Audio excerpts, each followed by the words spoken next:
Fala pessoal, tudo certo? Sou o professor Luiz Bino, vamos dar continuidade no nosso curso de Introdução ao Direito do Trabalho. A gente vem tratando sobre a Justiça do Trabalho, falei para vocês que a gente está na nossa reta final. A gente viu lá qual era a formação da Justiça do Trabalho, a gente viu que tem a primeira instância pelas varas do trabalho, segunda instância no TRT e a instância superior, que é o Tribunal Superior de Trabalho, que é o TST. A gente tratou também sobre as formas de reclamação, que pode ser escrita, ou a termação, que é uma forma verbal, por exemplo, e o dissídio coletivo e individual também, a gente viu na última aula, e qual é a competência da Justiça do Trabalho, que está previsto lá no artigo 114 da Constituição Federal. E aí a gente vai tratar agora sobre competência absoluta e competência relativa, tá? A competência, ela é considerada absoluta quando fixada em razão da matéria. Então, é uma matéria, é um tema, é um fato. Então, quando ela é fixada em razão da matéria, ela é uma competência absoluta, tá? Ou ainda também quando ela é em razão da pessoa ou pelo critério funcional. Então, às vezes a competência para uma pessoa específica ou uma função em específico, tá? A competência absoluta, ela é inderrogável, ou seja, ela não pode ser modificada. A incompetência absoluta, ela deve ser declarada de ofício, tá? E pode ser alegada em qualquer tempo e grau de jurisdição. Então, aquele juiz recebeu aquela ação, ele verificou que ele é incompetente para julgar aquele tipo de ação, ele tem que, de ofício, já falar que ele não é competente. Mas se a parte vê que isso não aconteceu de ofício, ela pode a qualquer tempo e a qualquer grau de jurisdição fazer também essa alegação, tá? Ou ainda, a justiça julgou em primeira instância, foi para a segunda instância, caiu um desembargador ou uma turma que não seja competente, também tem que se declarar de ofício que ela não é competente para o julgamento daquela matéria, tá? E aí, a qualquer tempo ou jurisdição, independentemente de exceção. Então, independentemente de ser da parte, por exemplo, manifestar falando daquela incompetência, tá? Em regra, ela é dita, né, ela é suscitada como preliminar de uma contestação. Então, quando recebeu aquela intimação sobre a ação e aí verificou que tem essa incompetência, já na própria preliminar, na contestação, na sua defesa, já colocar que esse juiz, essa turma, ela é incompetente para julgar aquele tipo de ação, tá? Declarada a incompetência absoluta, os atos decisórios, se já tiver algum ato decisório, por exemplo, uma liminar, por exemplo, ele vai ser nulo, tá? E vai remeter ao juiz que é competente, ou seja, vai encaminhar aquele processo para o juiz competente de julgar a ação. E aí a competência relativa, ela já é aquela fixada em razão do território ou em razão do valor da causa. Então aí sim vai ser relativo, aí vai valer toda uma análise quanto à competência territorial, né? E quando se tratar de valor da causa. A incompetência relativa, ela deve ser comunicada por meio de exceção. Então é necessário fazer uma manifestação, fazer ali uma forma de manifestar, de mostrar ao juiz que há ali uma incompetência, tá?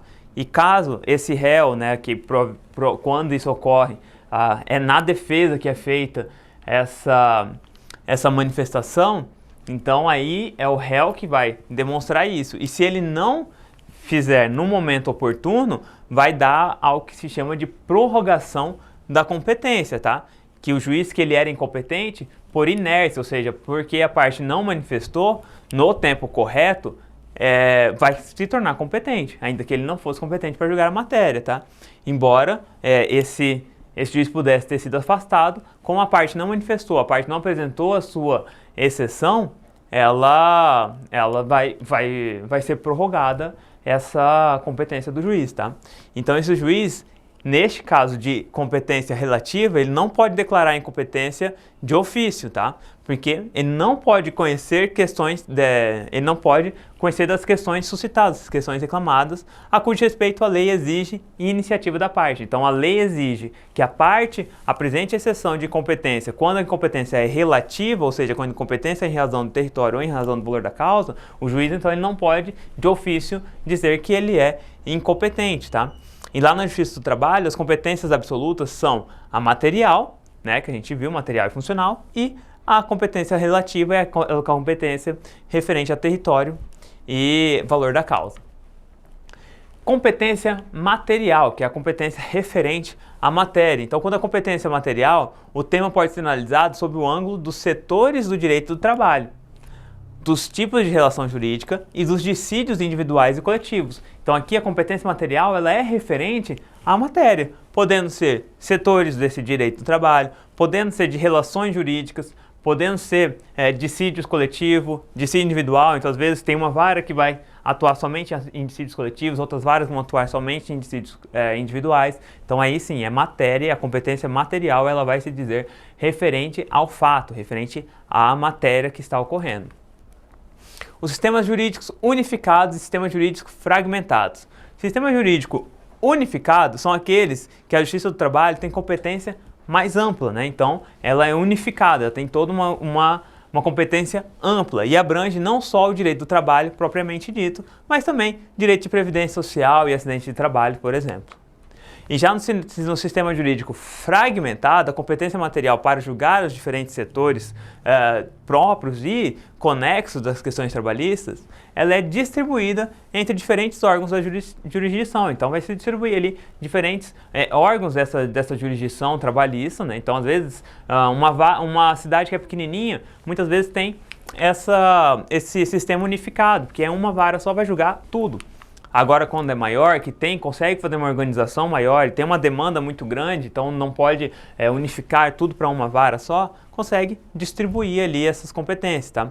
E esse sistema aqui, ele é o adotado no Brasil. Então, esse sistema de fragmentação é o que ele é adotado mais no Brasil, onde a matéria trabalhista ela é julgada pela Justiça do Trabalho, a matéria previdenciária ela é julgada pela Justiça Federal e a matéria acidentária é julgada pela Justiça Estadual. Então aqui sim, então, no Brasil vai se entender dessa forma, vai se fragmentar a Justiça do Trabalho para cada uma conseguir fazer um julgamento correto. Então, ainda que seja uma relação de trabalho onde vai se comentar ali sobre previdência social ou ainda vai ter uma matéria de acidente de trabalho, algo assim, né, uma matéria acidentária, vai se fragmentar, vai ficar tudo só na Justiça do Trabalho, ele vai se fragmentar para cada área competente. Então é justamente por isso que há essa separação de competência própria, originária ou específica, relativa àquela competência natural, derivada da própria Constituição Federal. E competência imprópria, que é derivada ou decorrente relativa àquela competência que foram fruto da vontade do legislador originário. Então, vai se fazer essa separação daquelas competências que são constitucionais e as competências que foram fruto da legislação própria. E as relações de trabalho? Os dissídios sobre relações de trabalho, ela abrange o quê? Dissídio são as reclamações, tá? Então, essas reclamações sobre a relação de trabalho, qual que é o fato ali fundamentado? Situações de emprego, algumas formas semelhantes à relação de emprego, os contratos de atividade laboral, os contratos de atividade de trabalho que estão do Código Civil. Então, o instrumento pelo qual o conflito nesse tipo de relação aqui é posto perante seus órgãos é denominado dissídio. Então, esse dissídio é o que a gente chama de reclamação. E a palavra conflito, ela é utilizada para designar a divergência de ambas as partes. Então, o que é? O dissídio é a reclamação. Esse conflito é o que as partes estão se desentendendo. Então, o que as partes não estão concordando uma com a outra. Uma das modificações que foram introduzidas pela Emenda Constitucional número 45 de 2004, instituiu uma reforma do Poder Judiciário, lá no artigo 114 da Constituição Federal, né, que a gente já viu até na aula anterior. E ela ampliou aí a competência da Justiça do Trabalho. Lembra que a gente mostrou que ficou lá, entre outras relações de trabalho? E aí ele traz para nós principais aí que alterações tiveram. Que aí tem aqui, que é a competência da Justiça do Trabalho. Lá no artigo 114 fala, competência da Justiça do Trabalho, processar e julgar. As ações oriundas da relação de trabalho. E ele também traz como exemplo o 9, outras controvérsias relações decorrentes da relação de trabalho na forma da lei. Eu lembro que a gente até tratou isso, que deixou isso de uma forma mais aberta, mais ampla para fazer essas reclamações. Então, difere, portanto, os textos originais da Constituição de 88, que quando foi feita a Constituição, ele não tinha isso, tá? Ele declarou que, aqui ele já vem declarando que a competência é para questões entre trabalhadores e empregadores. E já a emenda constitucional número 45, ela traz a competência do judiciário trabalhista definida, né, em termos mais amplos. Então ele deixa mais aberto para julgar ações que sejam oriundas decorrentes da relação de trabalho. Então qualquer tipo de relação de trabalho vai se fazer a conferência ali na Justiça do Trabalho. É ela que vai processar e julgar.